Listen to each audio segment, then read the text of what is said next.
যে আসুন সবাই মিলে আমরা ভোটটাকে সুন্দরভাবে করি।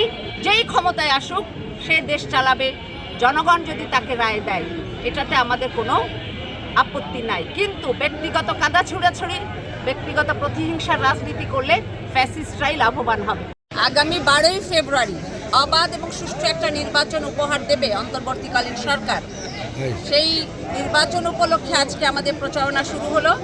আমরা সেই জন্য এখানে এসেছিলাম, যেহেতু বিশ্ববিদ্যালয় ক্যাম্পাসে আমি পড়াশোনা করেছি, এটা আমার নিজের জায়গা মনে করে আমি এখানে প্রথম এসেছি।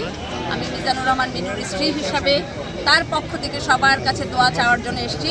এবং আমার যে মেসেজ, যে আজকে এই ইলেকশনটাকে আদায় করতে আমাদের অনেক রক্ত দিতে হয়েছে, আমাদের অনেক সন্তান মারা গেছে, অনেকে আমাদেরকে ছেড়ে চলে গেছে। সবার প্রতি আমার শ্রদ্ধা, ভালোবাসা এবং দোয়া। আমরা চাই ভোটের মাঠে আমরা যারাই থাকি না কেন সবাই বাংলাদেশের মানুষ।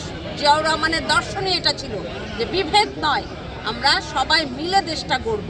এখানে আমাদের কোনো হিংসা থাকবে না, রাজনৈতিক কথাবার্তা নিয়ে আমরা ডিবেট করব, কিন্তু কোনো ক্ষুদ্র ক্ষুদ্র স্বার্থ নিয়ে যেন আমাদের মধ্যে সংঘাত না হয়। তাহলে কিন্তু লাভবান হবে কারা? লাভবান হবে সেই ফ্যাসিস্ট শক্তি। তারা নানা রকম প্রচারণা শুরু করেছে। তারা বলছে তাদেরকে বাদ দিয়ে ভোট হবে না।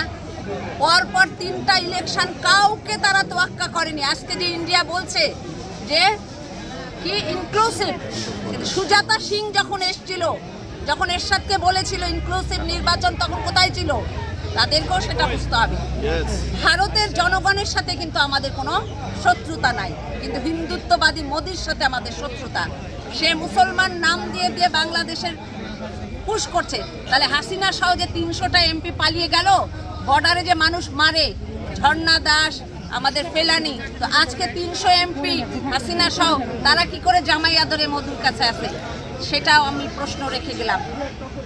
ইন্ডিয়ান জনগণকেও বুঝতে হবে যে তারা জনগণের সাথে ভালোবাসা করবে, সম্পর্ক করবে, না মোদির বয়ানে চলবে। এইটার ডিসিশন তাদেরকেই নিতে হবে। তাদের দেশেও কিন্তু গণতন্ত্রের অবস্থা খুবই খারাপ। মোদি যদি আরও কিছুদিন ক্ষমতায় থাকে তাদেরও খারাপ হবে। আমরা রক্ত দিয়ে এই গণতন্ত্র ফিরিয়ে নিয়ে এসেছি। আগামী ইলেকশনে আমরা মাথা ঠান্ডা করে সবাই ভোট করব। এবং যে সমস্ত সন্তানরা মারা গেছে, যারা আন্দোলনের সামনে ছিল, তারাও একটা দল গঠন করেছে সাপড়াকুড়ি। আমরা চাই তোমরাও দলটাকে সুন্দরভাবে তোমরা এগিয়ে নাও, কারণ তোমরা তো আমাদের সন্তান। কিন্তু তোমরা কোনো রকম সিনিয়রদের সাথে মিসবিহেভ, কারণ সন্তান বাবার সাথে ডিবেট করতে পারে কিন্তু সন্তান বাবাকে অপমানিত করতে পারে না। তাই আমি বলবো, যারা সাপলাকুড়ি, যারা জামাতে ইসলামী, সবাই আমরা বাংলাদেশের নাগরিক। জিয়াউর রহমানের দর্শনই হচ্ছে বিভেদ নয়, মিলেমিশে আমরা দেশটাকে সাজাবো। বেগম খালেদা জিয়াও তাই বলেছেন। আপসীর নেত্রী উনি, যার জন্য জনগণের হৃদয়ে তাদের ভালোবাসা ছিল।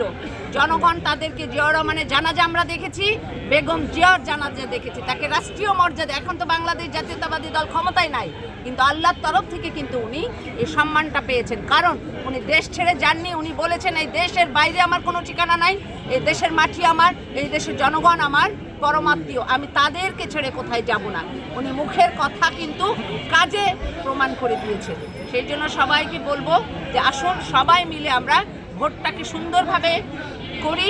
যেই ক্ষমতায় আসুক সে দেশ চালাবে, জনগণ যদি তাকে রায় দেয় এটাতে আমাদের কোনো আপত্তি নাই। কিন্তু ব্যক্তিগত কাদা ছুড়াছুড়ি, ব্যক্তিগত প্রতিহিংসার রাজনীতি করলে ফ্যাসিস্টরাই লাভবান হবে।